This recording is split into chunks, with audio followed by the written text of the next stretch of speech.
The second discourse, concerning the four species of elementaries, the sylphs, the undines, or nymphs, the gnomes, and the salamanders. The Comte wished me to pass the entire night in prayer, and the next morning at daybreak sent a note to say that he would be at my house at 8 o'clock, and that, if agreeable to me, we would make an excursion together. I awaited him. He came, and after we had exchanged greetings, he said, "Let us go to some place where we may be alone, and where our interview cannot be interrupted." I told him I thought Rouen a pleasant place and rather unfrequented. "Let us go there, then," he replied. We got into the coach, and during the drive I kept studying my new master. I have never in my life remarked in anyone so great a depth of contentment as was apparent in all that he said and did. His mind was more open and tranquil than it seemed possible for that of a sorcerer to be. His entire air was in no wise that of a man whose conscience reproaches him with black deeds, and I felt a marvelous impatience to have him enter upon the subject of our interview, for I could not comprehend how a man, seemingly so judicious and so perfect in every other way, could have let his mind become unbalanced by the vision to which I had perceived him to be subject on the preceding day. He discoursed divinely on political economy, and was enchanted to hear that I had read what Plato has written on the subject. "Some day you will have a greater need of all that than you imagine," he said, "and if we come to an agreement today, it is not impossible that you may in time put these sages' maxims into practice." We were just entering Rouen and went to the garden, but the Comte disdained to admire its beauties and made straight for the labyrinth. Perceiving that we were as much alone as he could desire, he raised his hands and eyes to heaven and cried aloud, "I praise the eternal wisdom for inspiring me to conceal from you none of her ineffable truth. How happy you will be, my son, if she is gracious enough to put into your soul the resolutions which these high mysteries require of you. Soon you will learn to command all nature. God alone will be your master, and only the sages your equals. The supreme intelligence will glory in obeying your desire. The demons will not dare to be found where you are. Your voice will make them tremble in the depth of the abyss, and all the invisible people who dwell in the four elements will deem themselves happy to be the ministers of your pleasure. I worship thee, Almighty God, because thou hast crowned man with such great glory, and hast created him sovereign monarch of all the works of thy hands. My son," he added, turning toward me, "do you feel within yourself the heroic ambition which is the infallible characteristic of the children of wisdom? Do you dare seek to serve God alone and to master all that is not of God? Do you understand what it means to be a man? And are you not weary of being a slave when you are born to be a sovereign? And if you have these noble thoughts, which the map of your horoscope does not permit me to doubt, consider seriously whether you will have the courage and strength to renounce anything which might prove an obstacle to your attaining that eminence for which you are born." He paused and looked at me fixedly, as if either awaiting my reply or seeking to read my heart. From the beginning of this discourse I had greatly hoped that we would soon enter upon the subject of our interview, but at these last words I gave up all anticipation of doing so. The word renounce frightened me, and I no longer doubted he was about to propose that I should renounce either baptism or paradise. So, not knowing how to get out of the difficult situation in which I found myself, I said, "Renounce? Sir, is it necessary to renounce anything?" "It is absolutely necessary," he answered, "and truly, so vitally essential that it is for the first thing required of one. I do not know whether you can make up your mind to it, but I know only too well that wisdom never dwells in a body subject to sin, even as she never enters a soul repossessed by error or malice. The sages will never admit you to their order if you do not from this moment renounce one thing which can never go hand in hand with wisdom. It is necessary," he added in a whisper, bending close to my ear. "It is necessary to renounce all sensual relationships with women." I burst out laughing at this absurd proposal. "Sir," I exclaimed, "you have let me off easily. I was expecting you to propose some extraordinary renunciation. But since you merely desire me to renounce women, that was done long ago. I am chaste enough, thank God. Nevertheless, sir, since Solomon was more of a sage than I may ever be, and since all his wisdom could not prevent his becoming corrupted, pray tell me how you gentlemen manage to do without the other sex. And why would it be inconvenient if in the philosopher's paradise every Adam should have its Eve?" "You are asking me something very important," he replied, as if reflecting whether or not he should answer my question. "Since I see, however, that you disengage yourself without difficulty from the society of the fair sex, I will tell you one reason which have compelled all sages to exact this condition from their disciples. Forthwith you will perceive in that ignorance all men live who are not of our number. When you have been enrolled among the children of the philosophers, and when your eyes have been strengthened by the use of the very holy medicine, you will straightway discover that the elements are inhabited by most perfect beings. Unhappy Adam's sin has deprived his unfortunate posterity of all knowledge of these beings and of all intercourse with them. The immense space which lies between earth and heaven has inhabitants far nobler than the birds and insects. These vast seas have far other hosts than those of the dolphins and whales. The depth of the earth are not for the moles alone, and the element of fire, nobler than the other three, was not created to remain useless and empty. The air is full of an innumerable multitude of peoples, whose faces are human, seemingly rather haughty, yet in reality tractable, great lovers of the sciences, cunning, obliging to the sages, enemies of fools and the ignorant. Their wives and daughters have a masculine beauty like that of the Amazons. "Why, sir," I ejaculated, "do you mean to tell me that these hobgoblins are married?" "Now, don't be upset by such a trifle, my son," he rejoined.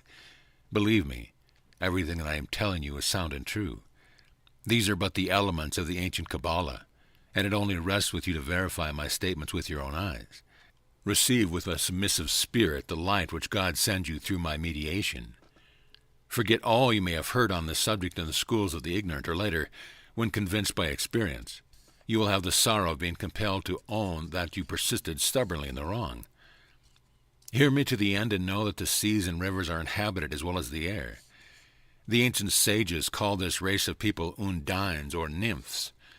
There are very few males among them, but a great number of females. Their beauty is extreme, and the daughters of men are not to be compared with them.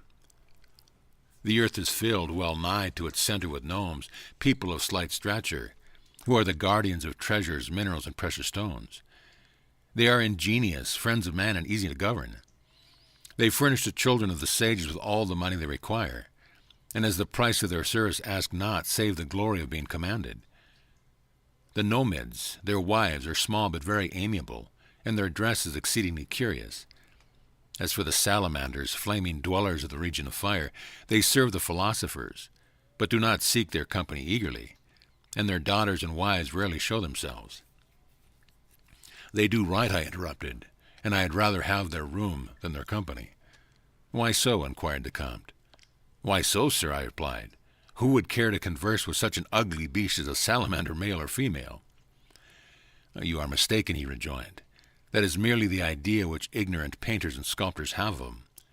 The salamander women are beautiful, more beautiful even than any of the others, since they are of a pure element. I had not intended to speak about them, and was passing briefly over the description of these people, since you will see them yourself at your leisure, and with ease if you have the curiosity to do so. You will see their dress, their food, their manners, their customs, and their admirable laws.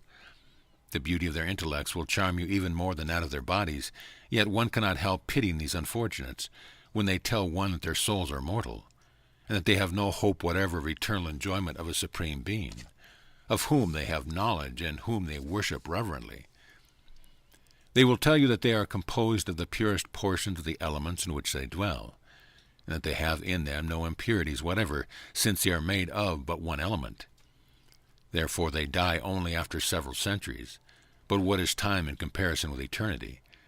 They must return forever into nothingness. And this thought grieves them deeply, and we have utmost difficulty in consoling them.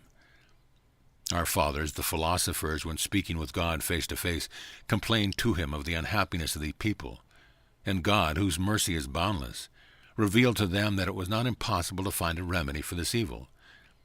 He inspired them to the realization that just as man, by the alliance of which he is contracted with God, has been made a participant in divinity, so the sylphs, gnomes, nymphs, and salamanders, by the alliance which they have in that power to contract with man, can become participants in immortality. Thus a nymph or a sylphid becomes immortal and capable of the beatitude in which we aspire when she is so happy as to marry a sage, and a gnome or a sylph ceases to be mortal the moment he espouses one of our daughters. Thence sprang the error of the first centuries of Tertullian, Justin Martyr, Lactantius, Cyprian, Clement of Alexandria, Athenagoras, the Christian philosopher, and of most writers of that period. They had learned that these elementary half-men sought the love of mortal maidens, and therefore imagined that the fall of the angels had come about solely through their suffering themselves to be smitten with love for mortal women. Some gnomes, desirous of becoming immortal, had sought to win the favor of our daughters by bringing them precious stones of which they are a natural guardian, and these authors believed, basing their conclusion upon the book of Enoch, which they did not understand, that these precious stones were snares laid by the enamored angels for the chastity of our women. In the beginning, these sons of heaven, being beloved by the daughters of men, engendered famous giants, and these bad Kabbalists, Josephus and Philo. Almost all Jews are ignorant, and subsequently all the authors I have just mentioned, as well as Origen and Maccabeus, said that they were angels, not knowing that they were sylphs and other elementary people, who under the name of the children of Elohim are distinguished from the children of men. Likewise, that point which the sage Augustine modestly refrained from deciding as to the pursuit of the African women of his time by so-called fauns or satyrs, that also was cleared up by what I have just said concerning the desire to ally themselves with man, which all inhabitants of the elements have, since such an alliance offers the only means whereby they may achieve the immortality which they are not heirs. Our sages take care not to ascribe the fall of the first angel to their love for women, nor do they accord the devil such power over man as would enable them to attribute to him all the amorous intrigues of the nymphs and sylphs wherewith the writings of historians abound. There was never anything criminal in it all. There were sylphs who were striving to become immortal. Far from scandalizing the philosophers, their innocent pursuits appeared so justifiable to us that we have, with one accord, resolved altogether to renounce women and to apply ourselves solely to the immortalization of the nymphs and sylphids. "Oh God," I protested, "what do I hear? To what extent does the, yes, my son, marvel at the extent of the philosophical felicity, instead of women whose feeble allurement fade in a few days and are succeeded by horrible wrinkles. The sage possesses beauties who never grow old, and whom they have the glory of rendering immortal. Imagine the love and gratitude of these invisible mistresses, and the ardor wherewith they strive to please the charitable philosopher who applies himself to their immortalization." "Ah, sir," I once more exclaimed, "I renounce." "Yes, my son," he continued, as before without giving me an opportunity to finish. "Renounce all futile and insipid pleasure, such as one finds in the society of women. The fairest of them is all horrible besides the most insignificant sylphid. No revulsion ever follows our wise love-making. Wretched ignoramus, how greatly you are to be pitied for your inability to taste the pleasure of the philosophers." "Wretched Comte Gabalis," I exclaimed with mingled wrath and compassion, "will you let me tell you once and for all that I renounce this insane wisdom, that I find this visionary philosophy absurd, that I abhor this abominable embracing of phantoms, and that I tremble for you lest one of your pretended sylphids should suddenly carry you off to hell in the midst of your transport, fearing that so good a man as you might at length perceive the madness of this chimerical ardor and repent to so great a crime." "Oh ho," he answered, recoiling 3 steps and looking at me with wrathful eyes. "Woe to you, intractable spirit that you are!" His behavior frightened me, I confess, but what was infinitely worse, as he went away from me, I saw him take a paper from his pocket. I caught a glimpse of it from a distance and perceived it to be covered with characters which I could not quite make out. He read it attentively, seemed vexed, and kept muttering to himself. I believed that he was evoking spirits to compass my ruin, and I somewhat repented my rash zeal. If I escaped from this adventure, I kept saying to myself, no more Kabbalist for me. I was keeping my eyes fixed upon him as on a judge about to condemn me to death, when I saw his countenance regain its serenity. "It is hard for you to kick against the pricks," he said, smiling and rejoining me. "You are a chosen vessel. Heaven has destined you to be the greatest Kabbalist of your time. Here is the map of your horoscope which cannot be at fault. If it does not come to pass now and through my mediation, it will at the good pleasure of your retrograde Saturn." "Ah, if I am to become a sage," said I, "it will never be saved through the mediation of the great Gabalist, but to be plain with you, I sadly fear that you will find it hard to bend me to this philosophical love-making. Can it be, he replied, that you are such a poor natural philosopher as not to be persuaded of the existence of these peoples? I hardly know, I answered, but I think that I should always fancy them to be merely hobgoblins in disguise. And will you ever believe more implicitly in the nurse of your childhood than in your native reason, than in Plato, Pythagoras, Celsus, Pallas, Proclus, Porphyr, Iamblichus, Plotinus, Trismegistus, Nollius, Dornfy, Flood, than in the great Philip Aurelius, Theoratus Bombast, Periclesis of Honeman, and all the members of our order? I would believe you, sir, I responded, as much as more than all of them. But, my dear sir, could you not arrange with your fellow initiates that I should not be compelled to devote myself to these young ladies of the elements? Alas, she answered, you are undoubtedly a free agent, and one does not love unless one wishes to do so. Few sages, however, have been able to resist their charms. Nevertheless, there have been some who have reserved themselves wholly for greater things, as you will in time know, and who have not been willing to do the nymphs this honor. Then I will be one of their number, I replied, as I should never be willing to waste time in the ceremonies which I have heard a certain prelate say one must practice in order to hold communion with such spirits. That prelate did not know what he was talking about, said the Comte, for you will one day see that these are not spirits, and furthermore no sage ever makes use either of ceremonies or of superstitious rites to get in touch with spirits, any more than he does in order to commune with the people of whom we are speaking. The Kabbalist acts solely according to the principles of nature, and if strange worlds, symbols, and circumlocutions are sometimes found in our books, they are only used to conceal the principle of natural philosophy from the ignorant. Admire the simplicity of nature in all her marvelous works, and in the simplicity a harmony and concert so great, so exact, and so essential that it will compel you in spite of yourself to relinquish your ideal fantasies. What I am about to tell you we teach those of our disciples whom we are not willing unreservedly to admit into the sanctuary of nature, yet whom we in no wise wish to deprive of the society of elemental people, because of the compassion which we have for these same people. As you may perhaps already have grasped, the salamanders are composed of the most subtile portions of the sphere of fire, fused together and organized by the action of the universal fire, of which I will discourse to you some day. It is called the universal fire because it is the inherent cause of every movement in nature. Likewise, the sylphs are composed of the purest atoms of the air, the nymphs of the most subtile essence of the water, and the gnomes of the finest particles of the earth. Adam was closely related to these perfect creatures, for being created out of all that was purest in the four elements, he combined in himself the perfection of these four races of people, and was their natural king. As you will learn later, however, the moment of his sin had precipitated him into the dregs of the elements. The harmony was disturbed, and there could be no longer be any relationship between him, gross and impure as he had become, and these pure and subtile beings. So how remedy this evil?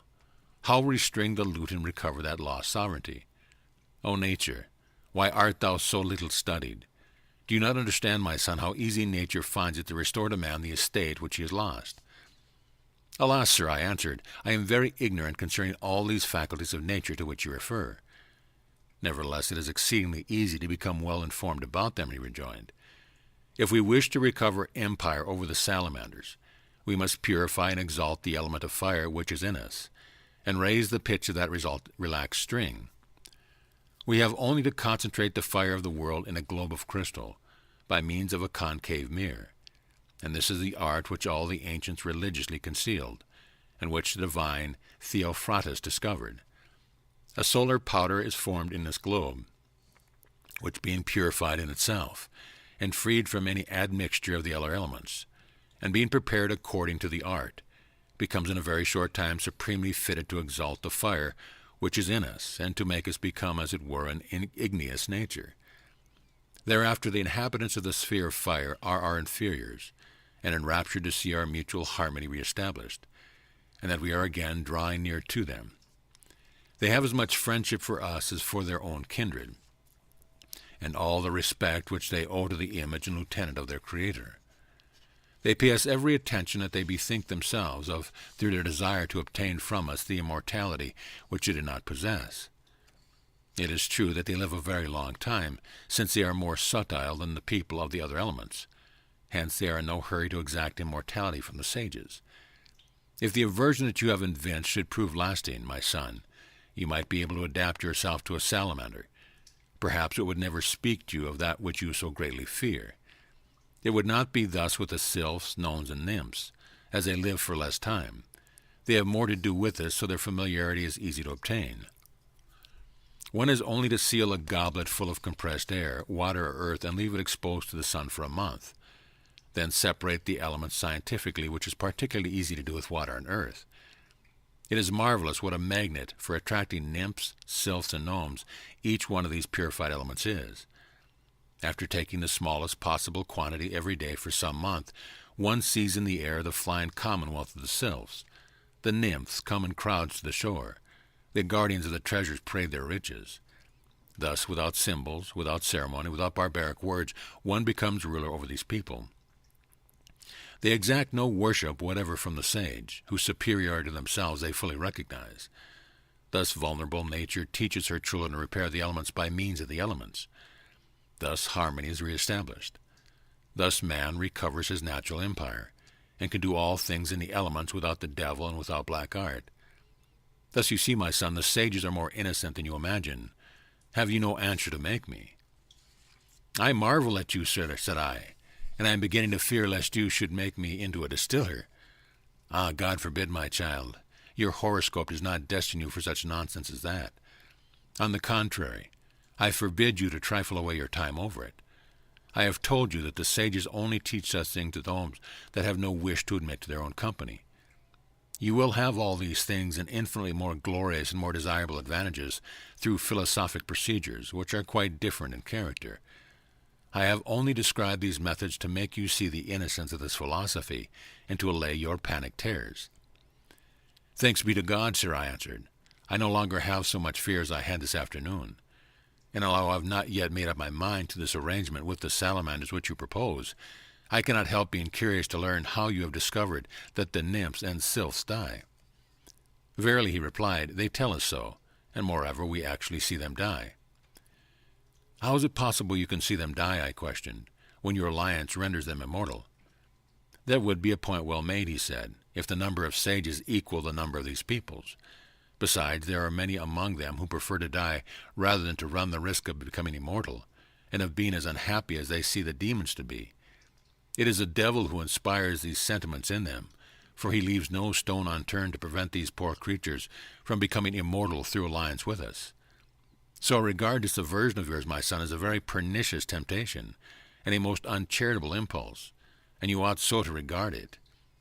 Furthermore, as to the death of the nymphs and sylphs of which you speak, who compelled the oracle of Apollo to say, as Porphyr reports, that all those who used to speak through the oracle were mortal like himself.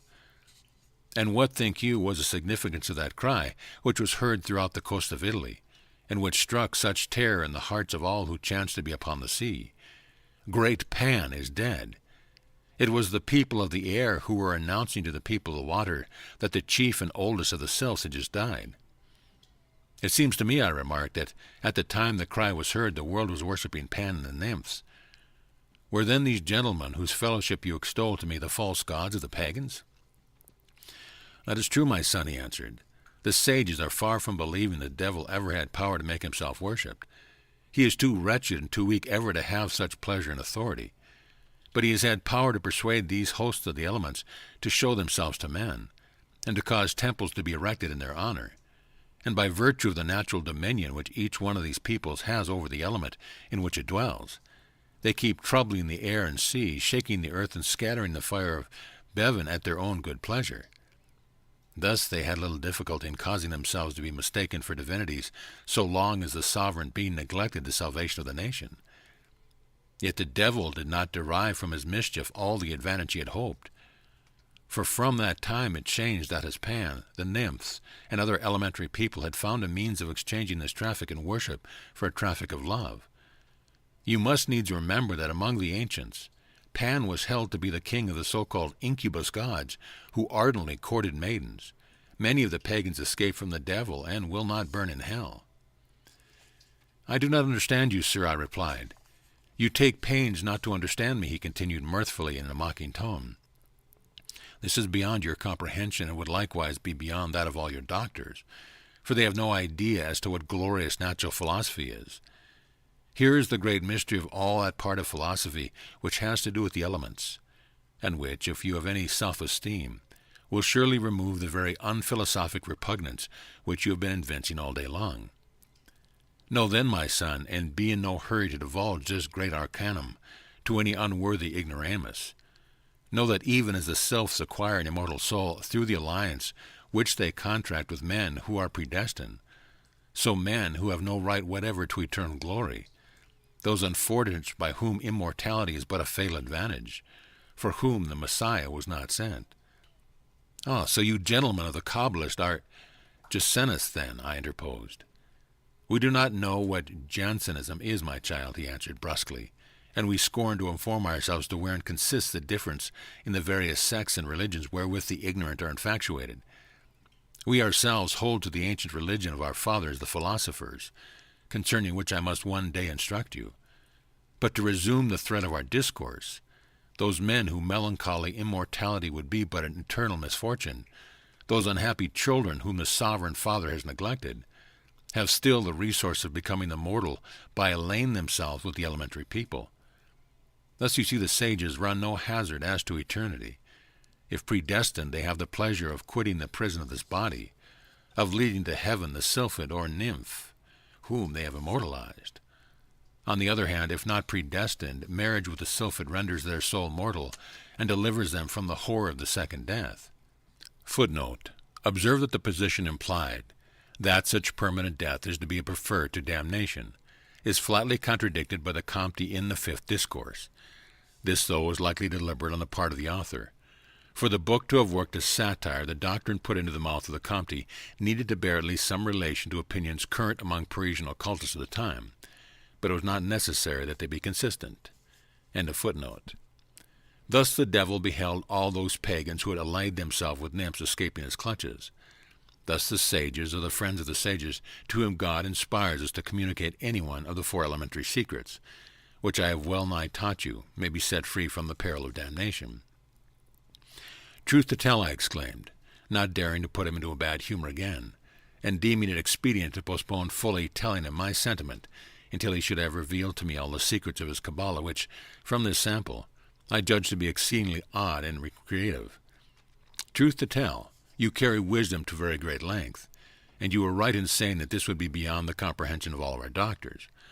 I even believe that would be beyond the comprehension of all of our magistrates as well, and that if they could discover who these people who escaped the devil by this method, as ignorance is ever unjust, they would take sides with the devil against these fugitives and would use them ill. For that reason, said the Comte, I have enjoined secrecy upon you, and I solemnly adjure you to maintain it. Your judges are strange folk. They condemn a most innocent action as being the basis of crime.